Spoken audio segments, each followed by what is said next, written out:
नहीं रहियो ऐसन कहियो, सोचले नहीं रहियो ऐसन कहियो, दिलवा में देबही जखम गे।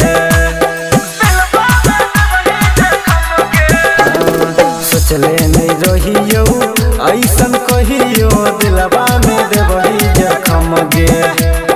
सपना उजर क मुँह जनम क, दोसरे के चुनले बलम गे।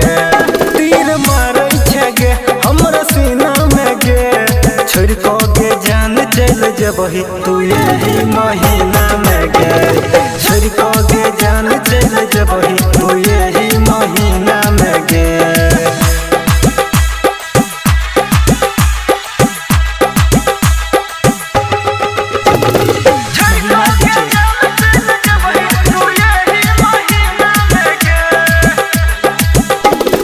केने रही वादा जे सब भूल गेल, केने रही वादा जे सब भूल गेल, मछली के जना तरपेले।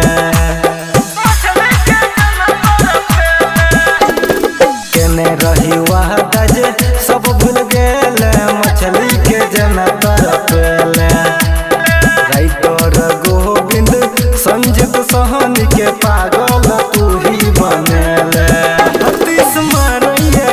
हमरा सीना में गे, छोड़ क गे जान चल जेबही तू यही महीना में गे।